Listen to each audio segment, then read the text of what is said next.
Hey everyone, and welcome back to another video where I'm going to use the PioSolver method that I've talked to you guys about previously to look at a river 1-1 Deuce-to-Seven Triple Draw situation. And what we're going to focus on today is a fairly common node lock of like a common player type, right? So on the left here, we have what PioSolver just wants to do, GTO for this exact situation. We've looked at this in previous videos in this series.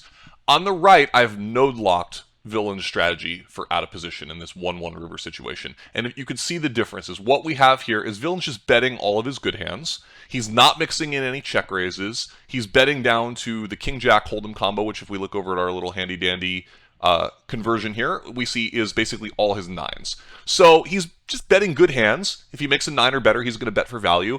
If he makes a 10 or worse, he's going to check and then probably usually call. And then he's going to bluff, and he's going to bluff a little too much. So notice the number of combos of these small cards here that are bluffs in GTO land.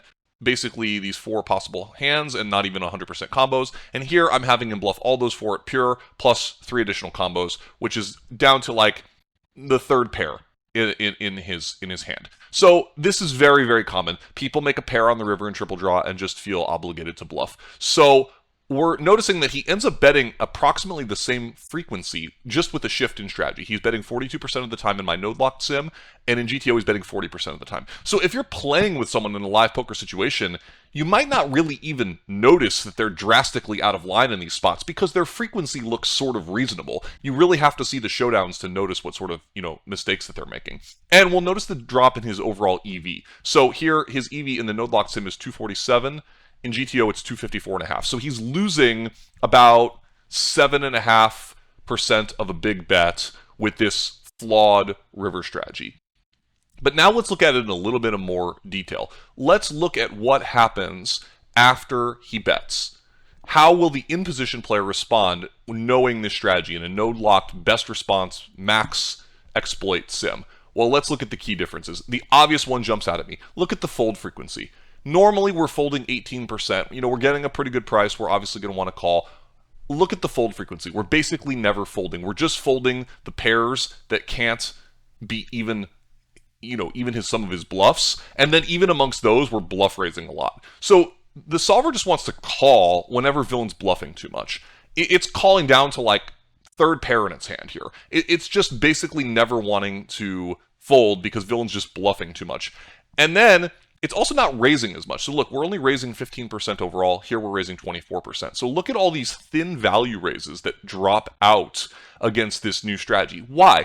Villain out of position is too polarized. He has either quite good hands, a 9 or better, or way too many bluffs. When your opponent is too polarized, you just click the middle button way more. You click call, you see their hand. You don't try to do anything fancy, you don't go for thin value, you don't fold too much, you just call and see their hand. And that's exactly what PioSolver wants to do here. And we see that the in-position player's EV is massively increased in this node-locked sim. 211.5 versus, in theory, 172. Look how much he's profiting in this node. I mean, Villain strategy out of position doesn't look that bad from a frequency perspective, but it's really bad. If we go back and look at some of the hand combinations, look at how much EV he's losing with these bluffs. The difference between bet and check is shown here in these combos. He's losing almost a full big bet in some of them, and at least a half a big bet in many others. Why? Because he doesn't have enough value bets. He just has way too many bluffs because he's not going for any thin value with these medium strength hands like these 10 lows or these jack lows. So as a result, his bluffing combos that should be 0 EV in theory over here on the left, these combos are playing optimally. He has 0 EV with his bluffs.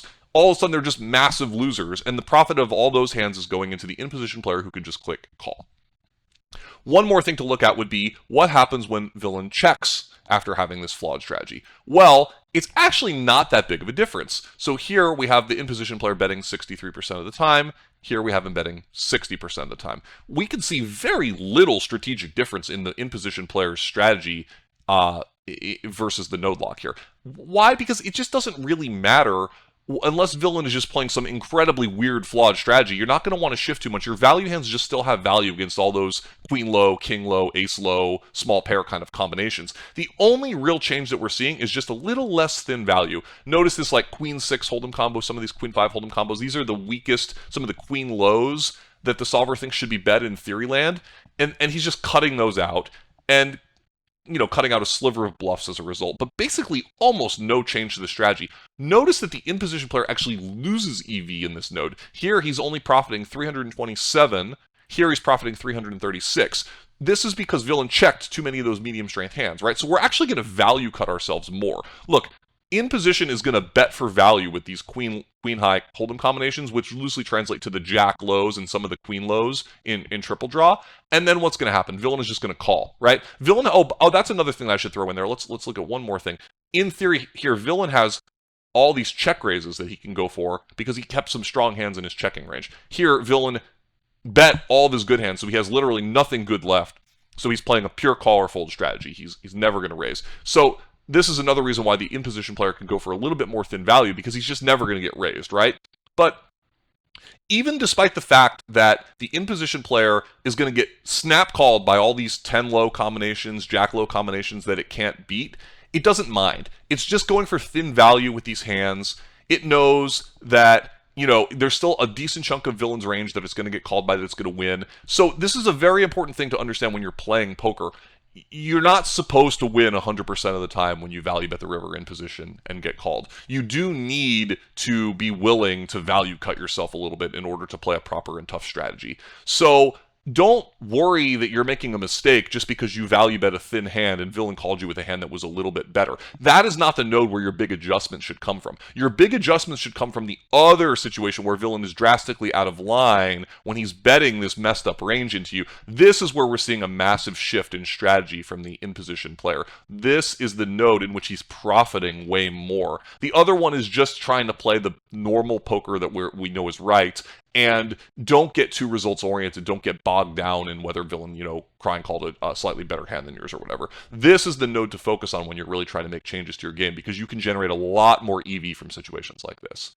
So I thought that this was a good exercise, and this tool that I'm using to look at these river nodes in PioSolver can be very helpful for node locking different simulations, different situations, to see how the solver wants to respond to different strategies that the out-of-position player might take, or obviously we could also switch things around and see how we could make the in-position player the flawed one. But you can use these node-locked sims to see how you can adjust to real players that often make these kind of mistakes in your real game. So I hope that's helpful. Let me know what questions you have as a result of it, or if there's any other common stereotypes of a player type that would make sense that you would really want me to dive into. I'm happy to do that.